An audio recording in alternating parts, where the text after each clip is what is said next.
요한복음 9장 1절부터 5절의 말씀, 또 39절부터 41절의 말씀.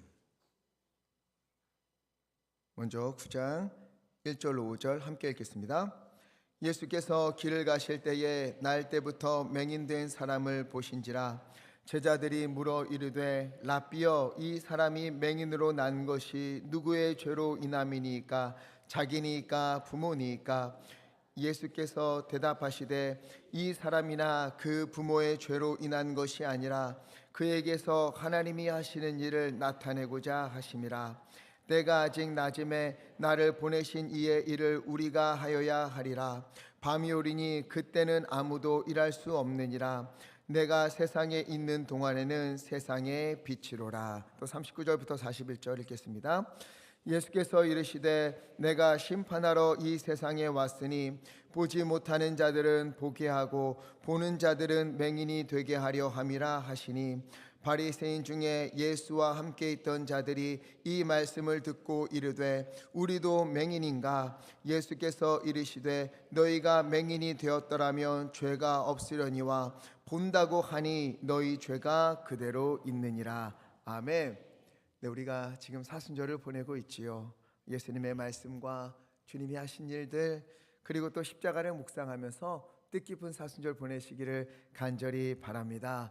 특별히 1월에 나눠드린 성경 읽기표 다 가지고 계시지요? 혹시나 잊어버리신 분들이 있다면 사무실에서 다시 받으셔서 성경 읽기 최선을 다하시기 바랍니다. 지난 거, 밀린 거 이거는 읽지 마세요. 그러면 못 따라가니까 오늘부터 다시 시작하면서 말씀을 묵상하시기를 부탁을 드리고요. 또 전에 말씀드렸던 것처럼 기억하시는 분들도 있을 거예요. 하루에 24분, 그것도 안 되면 2분 40초라도 기도하자 했어요. 우리 이번 사순절에 시간을 정하여서 기도하시기를 바랍니다. 시간 정해서 기도한다는 게 쉽지가 않아요. 혼자서 하기 어려우신 분들 새벽 기도로 오십시오. 새벽 기도에 오셔서 함께 기도하시면 됩니다. 또 이 사순절 이전보다 조금 더 간절히 예배했으면 좋겠습니다. 주일에만 오셨던 분들은 수요일에 한 번 더 오시고, 수요일까지 오신 분들은 금요일에 한 번 더 오시고, 또 새벽 기도에 하루라도 더 와서 간절히 부르짖으면서 주님을 만나고, 주님을 간절히 찾는 자가 주님을 만나게 된다, 이 말씀 붙들고 주님 찾으시기를 부탁을 드립니다. 그러한 때에 이 사순절 주님께서 우리를 만나주시고 주님의 은혜를 풍성히 덧입혀 주실 줄 믿습니다. 오늘 말씀을 보니까 예수님이 길을 가다가 잠시 멈추어 서서 길가에 있는 한 사람을 보셨어요. 이 사람이 어떤 사람인가? 1절에 보니까 날 때부터 맹인된 사람이었습니다. 태어날 때부터 한 번도 본 적이 없는 그런 사람이에요. 당시 앞을 볼 수 없는 사람이 할 수 있는 일이 무엇이겠습니까? 8절을 보니까 후반부에 이는 앉아서 구걸하던 자가 아니냐. 늘 같은 자리에 앉아서 구걸을 하는 거예요. 가족이나 지인들의 손에 이끌려서 이곳으로 와서 자리를 잡고 앉아 예배 드리러 가는 사람들에게 도움을 받아야만 하루하루를 살아갈 수 있었어요. 예수님이 그를 보시는 것을 제자들이 알아차리고는 이렇게 묻습니다. 2절을 보니까 예수님, 이 사람이 태어날 때부터 맹인이지 않았습니까? 그가 맹인으로 태어난 것은 누구의 죄 때문입니까? 자기의 죄입니까? 아니면 부모의 죄 때문입니까? 이 질문은 당시엔 낯선 질문이 아니에요. 모든 병, 모든 고난의 원인은 죄에서 비롯된다, 이런 인식이 있었습니다. 몸이 아프거나 가난하거나 일이 잘 안 되거나 그렇다면 이 모든 것은 다 죄 때문이다, 죄로 인한 하나님의 심판이다, 이렇게 여겼어요. 그런데 이 사람은 날 때부터 맹인이었잖아요. 태어날 때부터 앞을 보지 못하니까 그럼 이 사람은 도대체 누구의 죄 때문인가? 본래부터 그 심성이 못된 사람이어서 엄마의 뱃속에서부터 죄를 지어서 맹인으로 태어난 것인가? 아니면 그 부모가 끔찍한 죄를 지어서 그 저주가 자녀에게 임한 것인가? 이런 질문을 한 거예요. 우리도 이런 생각을 할 때가 있지요. 고난을 당하고 또 가정에 자녀에게 좋지 않은 일이 생길 때, 아프거나 다치거나 어려운 일이 겹칠 때, 내 죄가 많아서 그렇지, 나 때문이다, 내가 더 기도하지 않아서 그래, 내가 회개하지 않아서 그래, 이게 다 나 때문이야 자책하는 마음이 들 때가 있지요. 성경을 보면 고난에 대해서 이렇게 세 가지를 이야기합니다. 고난에는 세 가지의 종류가 있는데요. 베드로전서 2장 19절을 보니까 먼저 어떤 고난이 나오는가? 부당하게 당하는 고난이 있어요. 부당하게 당하는 고난. 여기서 부당하다는 말은 아무런 잘못도 없고 허물도 없어요. 믿음으로 열심히 사는데 그런데도 욥처럼 고난을 받을 때가 있다는 거예요. 그리고 두 번째 20절을 보니까 죄가 있어 매를 맞는다. 아까 본 것처럼 죄 때문에 하나님이 회초리를 드시는 경우도 있습니다. 그리고 세 번째, 선을 행함으로 당하는 고난. 정직하게 살고 말씀 따라서 살고 더 믿음으로 사는데 그로 인해서 고난을 당할 때도 있는 거죠. 우리 역사적으로 보면은 신사참배, 믿음을 지키기 위해서 신사참배를 거부하다가 고문을 당하고 목숨을 잃은 이들이 얼마나 많습니까? 이처럼 고난에는 세 가지 종류가 있어요. 첫째, 부당하게 당하는 고난. 둘째, 죄로 인한 고난. 셋째, 선을 행하다가 믿음으로 살다가 그로 인해 받는 고난. 하지만 우리는요, 고난이 올 때, 어려움이 올 때, 아픔이 올 때 도대체 어떤 것에서 비롯됐는지, 세 가지 중에 무엇 때문에 내가 고난을 당하는 것인지 알 수가 없지요. 함부로 판단할 수 없습니다. 그렇기에 중요한 것은 내가 왜 고난을 받는가 이유를 아는 것이 아니라 이 고난을 어떤 시선으로 바라보는가, 이것이 중요한 거예요. 사람들은요, 맹인의 고난을 죄로 보았어요. 죄 때문이다, 죄의 결과다. 예수님은 어떻게 보시는가? 3절 함께 읽겠습니다. 3절 시작. 예수께서 대답하시되 그에게서 하나님이 하시는 일을 나타내고자 하심이라. 아멘. 그의 고난은 무엇 때문이다? 하나님이 하시는 일을 나타내고자 하심이라. 아멘. 우리가 어떤 고난을 받든지 어떤 고난 가운데 있든지 결코 놓쳐서 안 되는 것은요, 이 고난이 어떠한 고난이나 하더라도 부당하게 당하는 고난이든 죄 때문에 온 고난이든 혹은 선을 행하다가 마주하게 되는 고난이든 그 중심에 무엇이 있다? 하나님이 하시는 일이 있다. 이것을 믿으시기를 간절히 축원합니다. 제자들은요, 그의 고난을 결과로 본 거예요. 죄 때문에, 죄로 인해서 이 일이 온 것이다. 그러나 예수님은 어떻게 하세요? 그건 결과가 아니야. 하나님이 하시는 일의 과정이야. 이게 결말이 아니야. 이렇게 되짚어 주시는 거예요.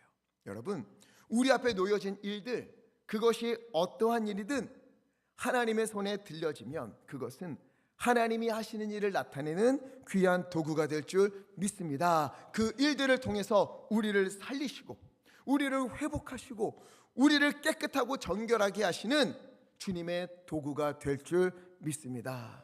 우리 인생의 가장 큰 위기는요, 고난을 만날 때가 아니에요. 야, 내 인생에 이런 고난을 당할 때가 있나?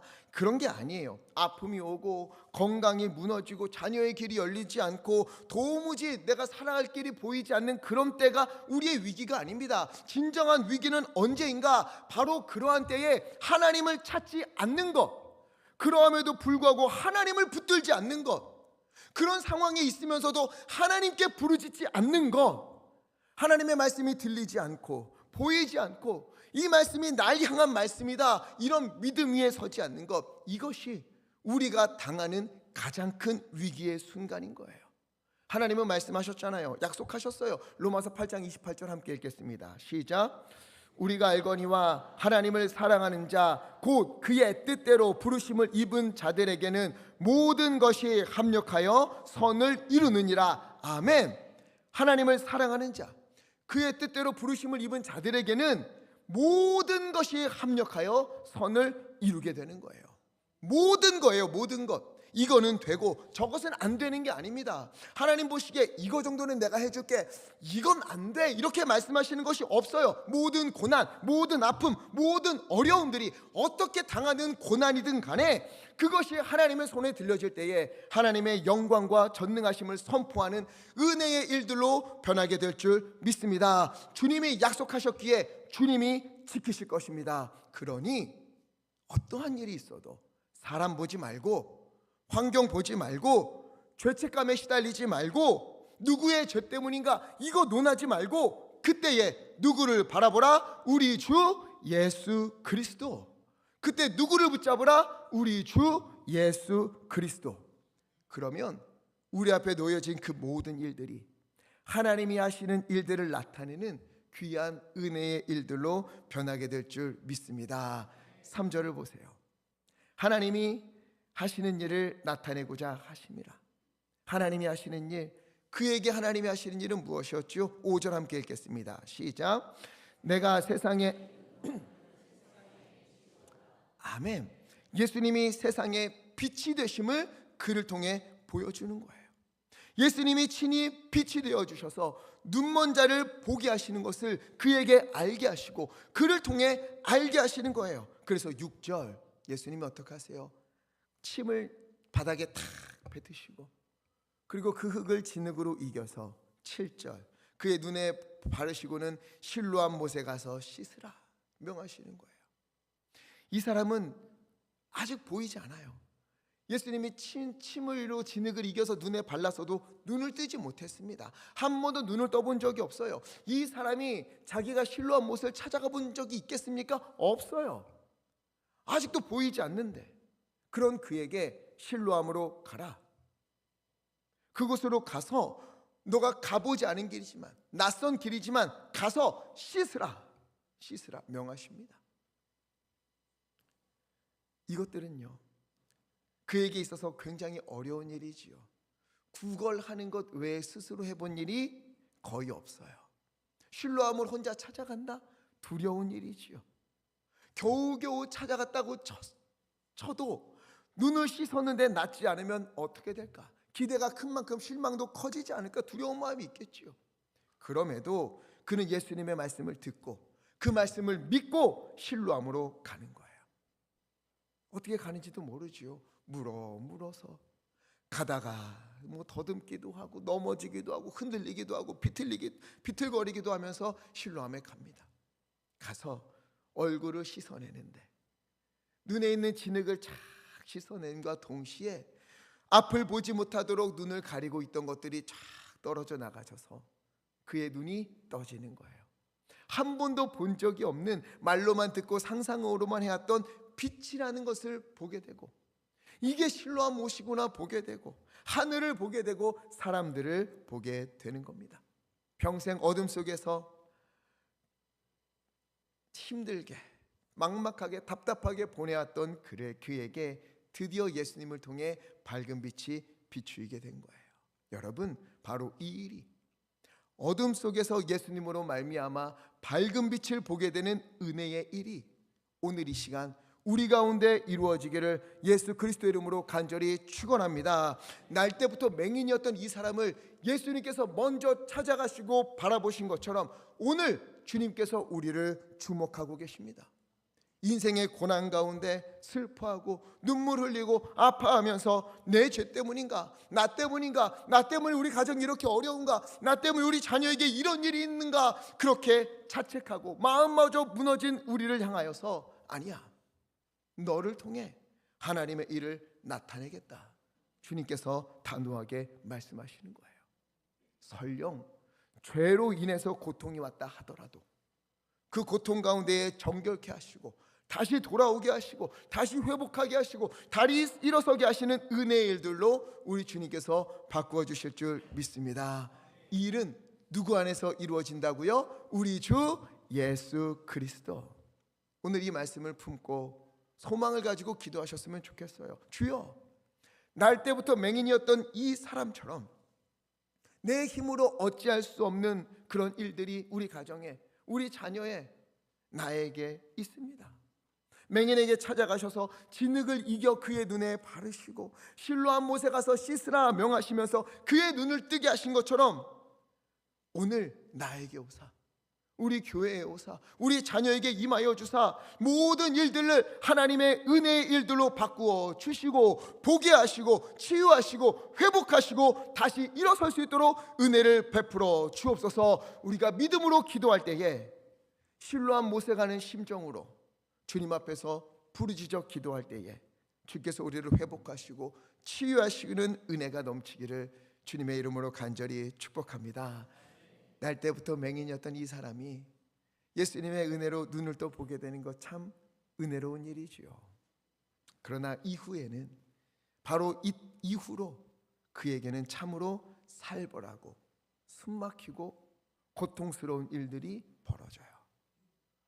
8절을 보니까 이 사람이 눈을 뜬 것을 보고 이웃 사람들이 난리가 났어요.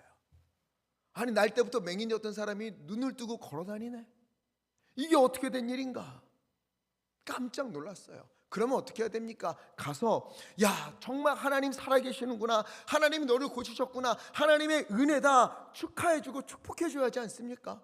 근데 이들은요 냉랭하게 묻습니다. 10절, 너의 눈이 어떻게 떠졌느냐? 11절, 예수라고 하는 분이 진흙을 이겨서 내 눈에 바르고 실로암 못에 가서 씻으라 하셔서 내가 가서 씻었더니 보게 되었습니다.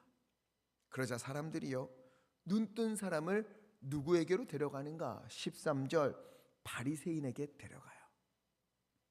왜 갑자기 이 사람을 바리새인에게 데려가요? 이 날, 그가 눈을 뜨게 된 날이 어떤 날이어서? 14절, 안식일이어서.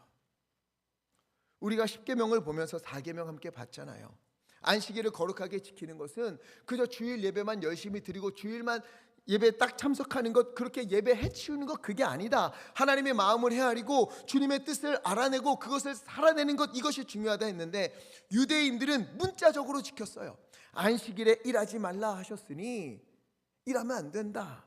그런데 예수라는 사람이 침을 뱉어서 진흙을 이기고, 안식일엔 돌도 들면 안 되는데 그 진흙을 들어서 맹인의 눈에 바르고 실로암 못으로 가라고 명령하고, 이 사람은 거기까지 가고 눈을 씻고 눈을 또 보게 되는 치유하는 일을 이 사람이 했네. 안식일에 했단 말이에요. 안식일에 했으니 이것은 하나님의 뜻을 어긴 것이다. 그러니 맹인의 눈을 뜨게 한 그 예수는 죄인이다. 그래서 바리새인에게 데려간 거예요. 바리새인은 진상을 살피기 위해 부모에게 묻습니다. 그의 부모는 우리는 모릅니다, 우리는 잘 모릅니다, 가서 직접 물어보십시오. 회피해요. 왜? 22절, 예수를 그리스도로 시인하는 자는 어떻게 하기로 결의했어요? 출교. 유대인에게 출교는요 교회를 이사 가서 옮기거나 일이 있어서 옮기거나 그런 정도가 아니에요. 출교라고 하니까 또 교회에 문제가 있어서 치리받고 그래서 나오면 그럼 내가 다른 교회 가면 되지, 이 정도가 아닙니다. 당시 출교라고 하는 것은 유대 사회에서 추방당하는 거예요. 하루아침에 고향과 일터와 모든 것을 잃고 쫓겨나는 겁니다. 이게 두려웠어요. 그의 부모는요 아들이 날 때부터 맹인이었고 예수라는 사람이 고쳐주고 눈을 떴다 하게 되는 이 은혜로운 일을 다 알고 있어요. 얼마나 감사합니까? 얼마나 행복합니까? 나 때문에 자녀가 이렇게 된 것 아닌가 죄책감으로 평생을 살아왔는데 그것을 예수라는 분이 다 무거운 짐을 벗겨준 거예요. 감사하다 고백했겠지요. 하지만 출교당할지도 모른다는 두려움에 모른다, 나는 모른다 거짓말을 해요. 자녀의 눈을 뜨게 하고 자녀를 어둠에서 빛으로 인도하시고 절망 가운데서 소망으로 이끌어주신 그 너무도 귀한 예수님이 하신 일을 모른다 부인을 합니다. 더 가슴 아픈 것은요 21절 중간에 있지요. 그에게 물어보라. 가서 우리 아들에게 직접 물어보십시오. 생각해 보세요. 예수를 그리스도라고 시인하면, 예수님이 고쳐주셨다는 것을 인정하면 출교당하는데 그게 두려워서 모른다고 하는데 누구에게 물어보라? 아들에게 물어보라. 이 아들이 예수님을 인정해서 출교당하면 어떡해요? 나는 안 당하니까 괜찮아, 아들은 알아서 하겠지, 이런 마음이었을까요? 그건 아니었을 것 같아요. 하지만 두려움이 마음을 어둡게 만들었어요. 못 보게 만들었어요. 그의 부모는 두려움 때문에 예수님이 하신 일, 그 은혜, 감사한 일, 하나님이 하신 일을 보지 못하게 된 겁니다. 바리새인들이 다시 맹인을 불러요. 맹인이 아니죠. 이제 눈이 떴어요. 눈 뜬 그 사람을 불러요. 그리고 묻습니다. 24절 함께 읽겠습니다. 시작. 이에 그들이 맹인이었던 사람을 우리는 이 사람이 죄인인 줄 아노라. 아멘. 너는 하나님께 영광을 돌리라. 여기까지는 좋지요. 당연히 하나님께 영광 돌려야 되지요. 그러나 핵심은 뒤에 있어요. 우리는 이 사람이 예수가 죄인인 줄 아노라. 그러니 예수는 뭐다? 죄인이다. 왜? 안식일을 범했으니까. 그러니 너도 예수는 죄인이다 이렇게 말함으로 하나님께 영광을 돌려라 압박하는 거예요. 그러자 이 사람이 대답합니다. 25절. 나는 그분이 죄인인지 아닌지 잘 모르겠습니다. 내가 판단할 수가 없습니다. 그러나 분명한 것은 맹인이었던 내가 예수로 인하여 지금 보고 있다는 것, 이것은 분명한 사실입니다. 그리고 대단한 믿음의 고백을 해요. 33절 함께 읽겠습니다. 시작. 이 사람이 하나님께로부터 오지 아니하였으면 아무 일도 할 수 없으리이다. 아멘. 이 사람이, 그 예수가 하나님으로부터 온 것이 아니라면 결코 날 때부터 소경된 사람을 눈을 떠 보게 하는 일은 없었을 겁니다. 그러니 나는 그 사람이 분명 하나님으로부터 왔다는 것을 믿습니다. 어떻게 이렇게 담대하게 고백할 수 있습니까? 어떻게 그럴 수 있지요? 은혜를 체험해서 그래요. 여러분, 우리가 성경을 어찌 다 알겠습니까? 어떻게 연약한 우리가 성경 말씀을 다 이해할 수 있겠습니까? 머리로 이해하는 것은 분명한 한계가 있어요. 그래서 하나님은 우리에게 체험, 경험이라는 신비한 일을 허락하신 거예요. 시편 34편 8절 함께 읽겠습니다. 시작.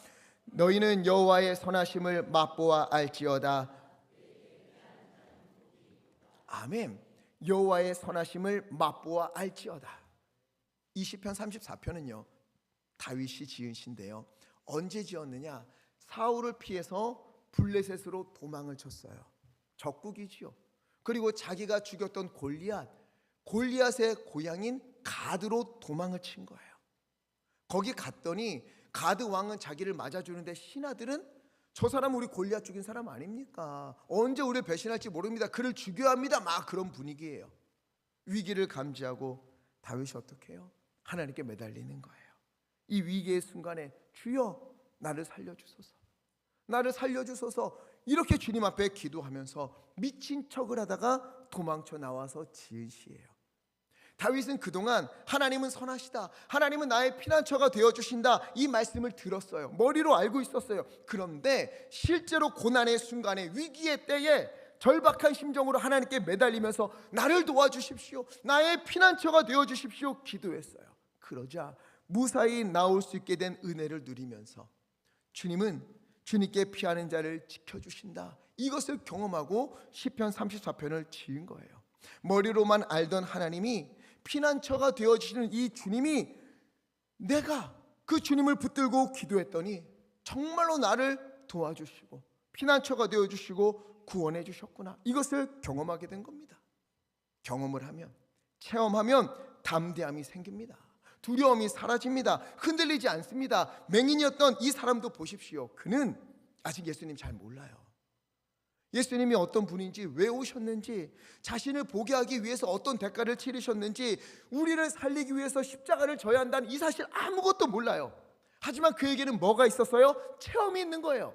하나님의 은혜를 경험했어요. 이와 같은 은혜의 경험, 하나님을 만나는 체험이 우리 가운데 있기를 간절히 축원합니다. 믿음은요 머리로 하는 게 아니에요.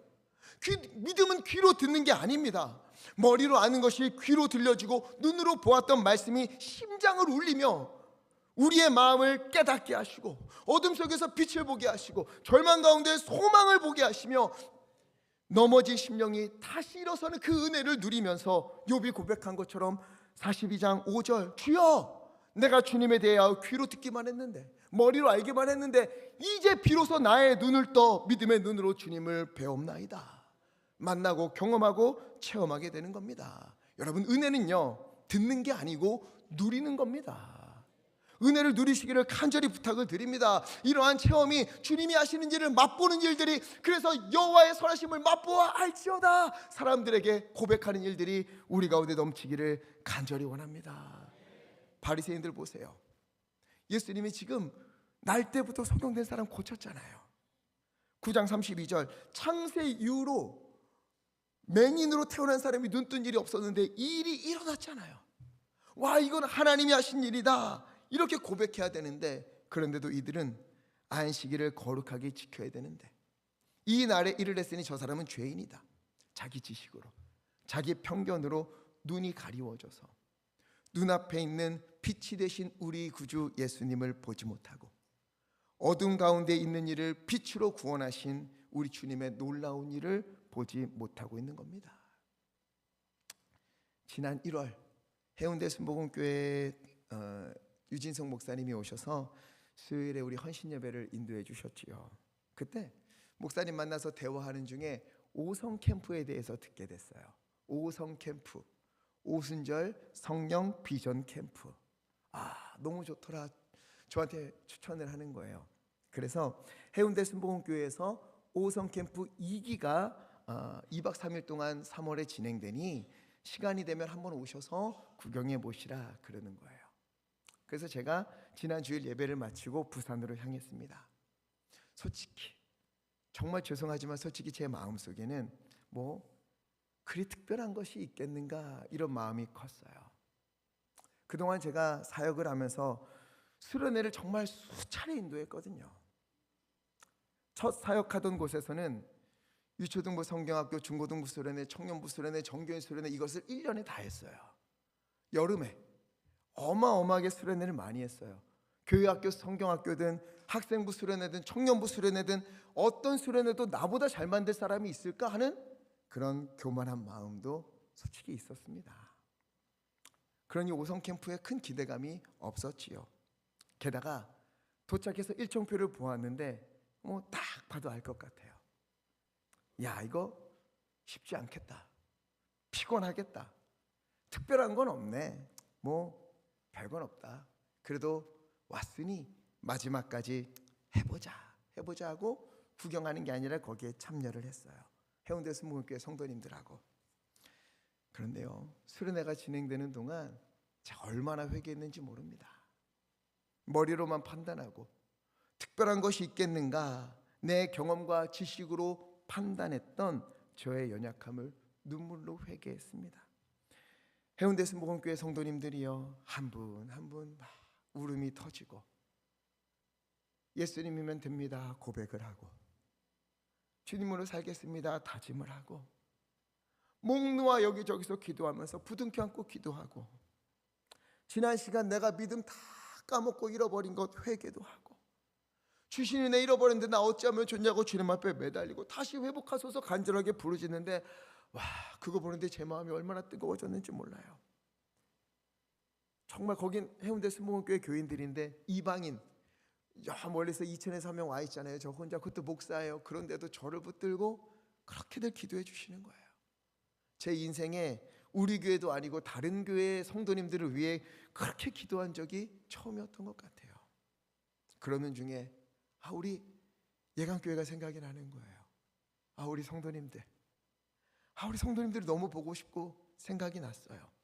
우리 성도님들도 다시 일어나야 되는데, 우리 성도님들도 믿음이 추억이 되어버리면 안 되는데, 믿음이 과거가 되어버리면 안 되는데, 살아도 주를 위해, 죽어도 주를 위해, 마지막 걸음을 내디딜 때까지, 마지막 호흡을 내쉴 때까지 주를 위해서 살아야 되는데, 주님의 영광을 위하여 다시 일어나야 되는데, 제가 그 마음에 우리 성도님들 한 분 한 분 부르면서 참 기도 많이 했습니다. 주님 치유해 주옵소서, 주님 회복해 주옵소서, 무엇보다 우리 성도님들 주님 만나고 경험하게 해주십시오. 목이 터져라 기도했어요.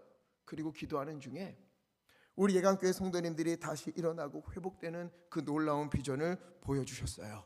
그래서 마지막 날 제가 목사님에게 찾아가서 우리 교회에서 오성 캠프 해주십시오 부탁을 했습니다. 2박 3일을 꼬박 해야 되거든요. 첫날 오후부터 둘째 날은 아침부터 밤까지, 셋째 날은 오후까지. 그러니 공휴일이 금요일에 있으면 좋을 것 같은 거예요. 찾아보니까 제일 빠른 게 7월 17일 제헌절이었어요. 목금토 이날 해주십시오 부탁을 했어요. 그랬더니 감사하게도 부산에 있는 금종교회와 해운대 순복음교회 사역자들이 2박 3일 동안 우리 교회에 와서 오성 캠프를 열어주기로 했습니다. 여러분, 안타깝지만 다 참석할 수는 없어요. 이 오성 캠프는 해운대 순복음교회도 한 30명, 35명 정도만 참석을 하는 소규모 수련회예요. 우리 교회도 많은 인원이 참석은 못합니다. 그러나 1기, 2기, 3기, 4기 계속 진행할 거예요. 기대하십시오. 우리 교회 이 일을 통해서 엄청난 회복이 있을 줄 믿습니다.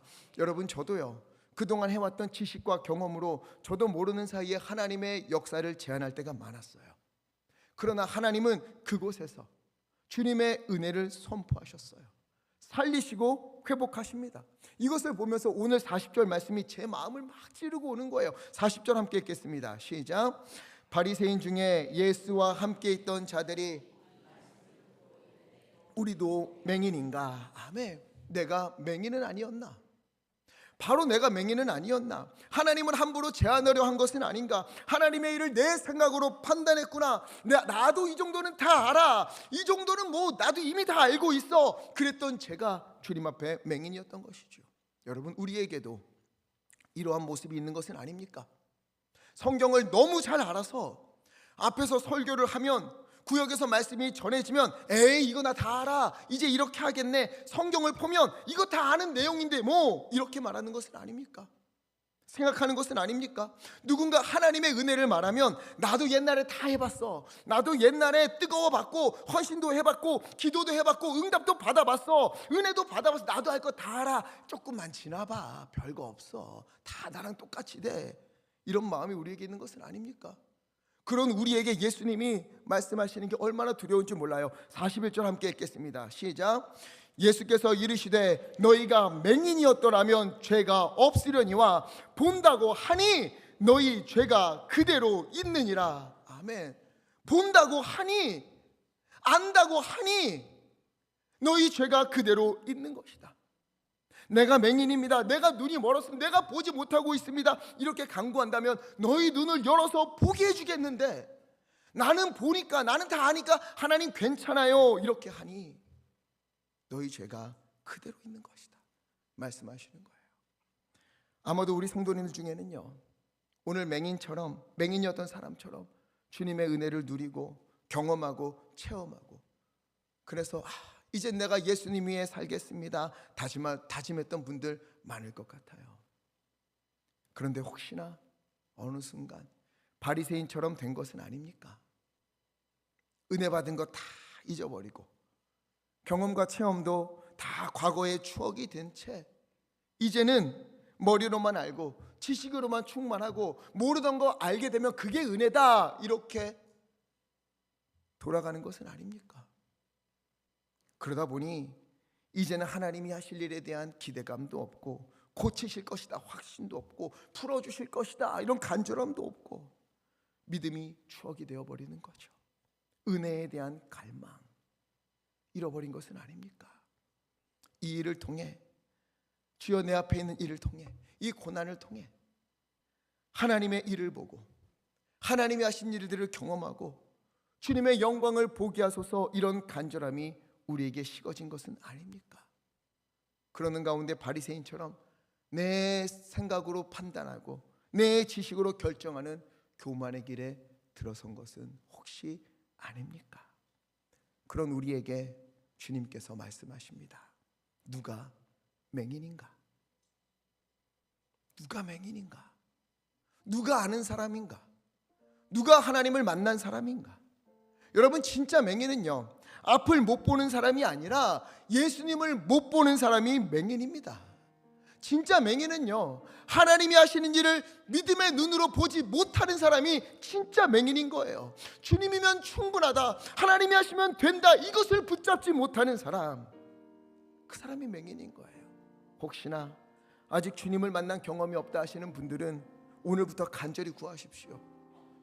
우리 주님을 지식을 넘어서 삶에서 만나게 하옵소서. 맹인의 눈을 뜨게 하신 것처럼 어둠을 빛으로 바꾸신 예수님, 내게도 빛을 보이시옵소서. 내게 있는 일을 통하여 하나님이 하시는 일을 보고 느끼고 경험하게 하옵소서. 기도하시기를 부탁을 드립니다. 그리고 믿음이, 헌신이, 열정이 추억이 되어버린 분들, 나도 옛날엔 뜨거웠어, 나도 다 해봤어, 나도 다 알아, 이런 마음이 혹시라도 있는 분들 다시 구하십시오. 주여, 내게 다시 빛을 비춰주시옵소서. 여호와는 나의 목자시니 내게 부족함이 없으리로다. 여러분, 우리 이 말씀 붙들고 눈물 흘리며 기도한 적이 있지 않습니까? 아무리 어려워도 아무리 힘들어도 주님이 나와 함께 하시면 그거면 충분합니다 했던 우리 믿음의 사람들 아니었습니까? 그런데 이제는 하나님이 아니라 이거 없으면 나 죽습니다, 하나님 이거 아니면 안 됩니다, 이러고 있는 것은 아닙니까? 주여, 믿음을 다시 내게 회복시켜 주옵소서. 예수님이 오시면 내 주님, 그것이면 충분합니다. 내가 아무리 이 길이 보이지 않아도 어려워도 주님이 나와 함께 하시면 주여, 이 길 가운데 하나님의 일이 나타날 줄 믿습니다. 예수님 다시 보게 하소서. 예수님 다시 만나게 하소서. 예수로 충분한 인생님을 깨닫게 하시고 살아도 주를 위해, 죽어도 주를 위해 사는 믿음의 사람 되게 하소서.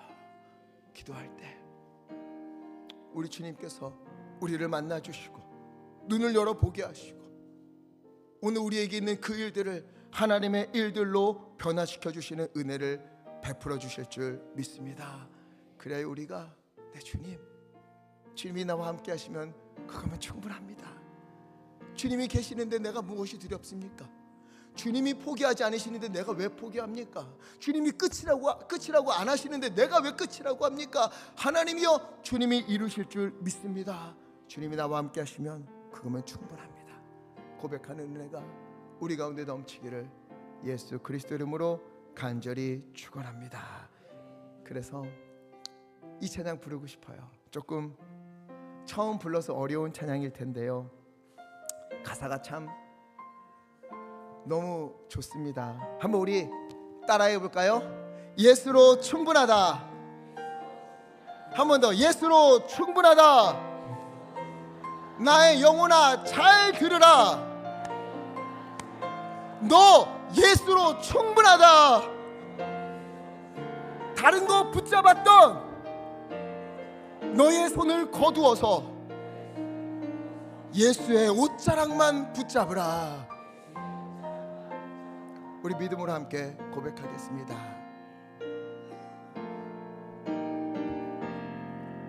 나는 어린 양으로만 승리하리라.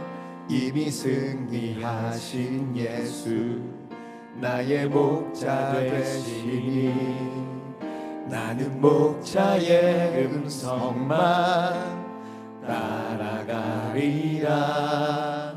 나를 이끄시는 대로 주와 함께 가리라. 나의 의는 어떤 모양이라도 버리고 나를 자녀 삼으신 사랑에 감격하며 복음을 누리고 또 누리게 하는 자로 세상 속에서 교회 되리라. 고백합시다. 예수로 충분하다. 예수로 충분하다. 예수로 충분하다. 나의 영혼아 잘 들으라. 너 예수로 충분하다. 다른 것 붙잡아도 너의 손을 거두어 예수의 옷자락만 붙잡으라. 예수로 충분하다. 예수로 충분하다. 예수로 충분하다. 아멘. 나의 영혼아, 나의 영혼아 잘 들으라. 너 예수로 충분하다. 다른 것 붙잡았던 너의 손을 거 거두어 예수의 옷자락만 붙잡으라. 예수로 충분하다. 예수로 충분하다. 아멘. 예수로 충분하다. 나의 영혼아 잘 들으라. 너 예수로 충분하다. 다른 것 붙잡았던 너의 손을 거두어 예수의 옷자락만 한 번 더 찬양합시다. 예수로 충분하다네. 예수로 충분하다. 예수로 충분하다. 나의 영혼아 잘 들으라. 너 예수로 충분하다. 다른 것 붙잡았고 너의 손을 거두어 예수의 옷자락만 붙잡으라. 우리 시간에 기도하기 원합니다. 우리 기도할 때에 주여, 내가 눈을 뜨고 살아가지만 주님을 보지 못하고 살아갈 때가 얼마나 많았는지 모릅니다. 나의 경험과 지식으로 하나님을 판단하고 하나님을 제한했던 연약함을 용서하여 주옵소서. 주님, 날 때부터 맹인이었던 사람을 주께서 만나 눈을 떠 보게 하신 것처럼 우리에게 오셔서 눈을 떠 보게 하여 주시고, 말로만 듣고 귀로만 듣고 머리로만 하는 신앙이 아니라 주님을 만나고 주님이 하시는 일을 체험하고 주님께 영광 돌리는 믿음의 길 걸을 수 있도록 아버지 인도하여 주시옵소서. 예수면 충분합니다. 주님이 우리 가정을 살리고 우리 자녀를 살리고 우리 교회를 살리실 줄 믿습니다. 주여, 힘차게 해주시고 합심과 함께 기도하겠습니다. 주여, 예수로 충분하다. 예수로 충분하다. 우리 가운데 일하소서. 주님, 가리워진 우리의 눈을 열어주시옵소서. 주여, 보게 하여 주시옵소서. 하나님이여, 하나님이여, 나의 경험으로 나의 지식으로 하나님을 제한하고 하나님께 소망을 두지 않고 어느덧 습관이 되어버린 우리의 신앙을 주 하나님 용서하여 주시옵시고, 이제는 주님만을 바라볼 수 있도록 예수를 모습으로 인도하여 주시옵소서. 주여, 주님이 오시면 충분한 줄 믿습니다. 우리 예수님으로 인하여서 우리 가정이 살아날 줄 믿습니다. 예수로 인하여서 주님이 오시면 우리 자녀들이 살아날 줄 믿습니다. 아버지, 주님께서 오시면 우리 교회가 나시날 줄 믿사옵나니, 이 땅 가운데 하나님의 평화가 덮어질 줄 믿사옵나니, 아버지 마시고 주님들 보시고 은혜를 베풀어 주시옵소서. 주여, 우리의 눈을 열어 하나님이 하시는 일을 볼 수 있도록 구원하는 시작하여 주시옵소서. 함께 찬양합시다. 예수로 충분하다. 예수로 충분하다. 예수로 충분하다. 예수로 충분하다. 나의 영혼아 잘 들으라. 너 예수로 충분하다.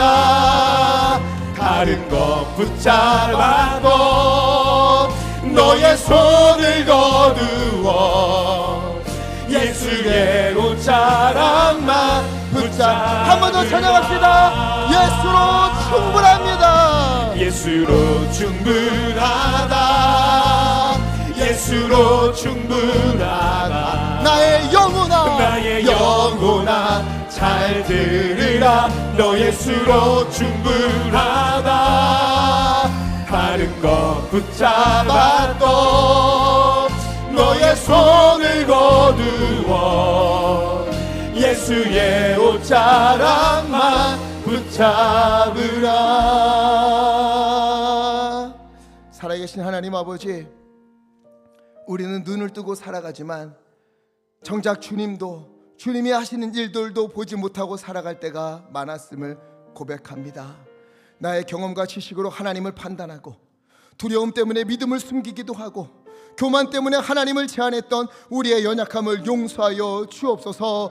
날 때부터 맹인이었던 사람이 주님을 만나 눈을 뜨게 된 것처럼 주여, 오늘 우리 가운데 오셔서 우리의 눈을 열어 주님의 일을 보게 하여 주시옵소서. 귀로만 듣는 신앙이 아니라 삶 속에서 주님을 경험하는 믿음을 주님 허락하여 주옵소서. 고난 속에서도 하나님의 일을 바라보는 믿음을 주시옵시고, 어떤 상황에서도 주님을 바라보는 신앙으로 살게 하여 주옵소서. 다른 것들 붙잡았던 우리의 손을 거두어서 예수의 옷자락만 붙들고, 예수님이면 충분합니다. 주님이 오시면 살 줄 믿습니다. 주님이 오시면 치유될 줄 믿습니다. 주님이 오시면 회복될 줄 믿습니다. 고백하는 믿음의 사람들 다 되도록 아버지 인도하여 주시옵소서. 그리하여 주님, 우리가 살아도 주를 위해, 죽어도 주를 위해 살아가는 믿음의 길 걸을 수 있도록 우리를 붙잡아 주시옵소서. 하나님, 이 시간 주님의 은혜에 감사하여 마음을 모아 예물을 올려드립니다. 10의 1조를 구별하여 주님 앞에 드리고, 감사한 마음을 담아서, 또 소원함을 담아서 여러 제목의 헌금으로 주님 앞에 올려드리옵나니, 주여 이 마음, 이 정성, 믿음 주님 하나하나 헤아려 주시옵시고, 주님의 놀라운 은혜로 덧입혀 주시옵소서. 쓰이는 곳에 하나님의 은혜가 넘치게 하여 주시옵시고, 하나님 주님의 일하심을 우리의 눈으로 보게 하여 주시옵소서. 이 시간 우리 성도님들 위하여 기도합니다. 주여, 하나님이 하시는 일들을 우리가 보게 하여 주시옵소서. 아픈 이들을 치유하여 주시사 여호와라파 치유의 하나님 되심을 우리로 보게 하여 주시옵시고, 쓰러지고 무너진 이들이 다시 일어나 걸음으로 승리를 외치면서 여호와 니시 승리자 되신 하나님을 우리로 보게 하여 주시옵소서. 임마누엘의 주님, 늘 우리와 함께 하신다는 것을 우리가 알고 깨닫고 믿음의 길, 기쁨으로 걸어갈 수 있도록, 찬양하며 걸어갈 수 있도록 아버지 돌보아 주시옵소서. 여호와는 나의 목자시니 내가 부족함이 없으리로다. 주님만 나와 함께 하시면 내 그것만 펴니다 고백하는 우리 모두 될 수 있도록 하나님 인도하여 주시옵소서. 우리 주 예수 그리스도 이름으로 간절히 기도하옵나이다. 아멘.